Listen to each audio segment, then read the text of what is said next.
শালা কারেন্টের জ্বালা তো সহ্য করা যায় না।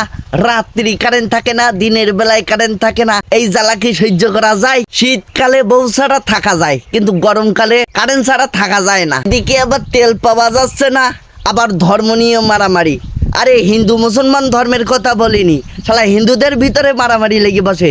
এ কৃষ্ণ, এ দুর্গা, এ কালী, এ মহাদেব, এই করি বাড়ার বাল ছাড়া বাড়া, এই করেই মানুষ মানুষের সাথে মারামারি করি বসটাকে, গন্ডগোল করি বসটাকে। আরে কৃষ্ণকে এসে বলেছে আমি মহাদেব কালীর চিতে বড়, আর মহাদেব কালীকে এসে বলেছে আমি কৃষ্ণ চিতে বড়। আর মানুষ তো বোঝে না কিছু, এই নিয়ে সারা বেলা মারামারি দাঙ্গা করে বসে থাকবে। তাই তো বলছি মানব তোমরা ভালো হও। ভালো হইতে গেলে পয়সা লাগে না, নিজেদের মধ্যে মারামারি ঝামেলা করে কোনো লাভ নেই, শেষ পর্যন্ত নিজেদেরই ক্ষতি হবে। নেন, ভালো থাকবেন, আবার দেখা হবে আরেকটা ভিডিওয়।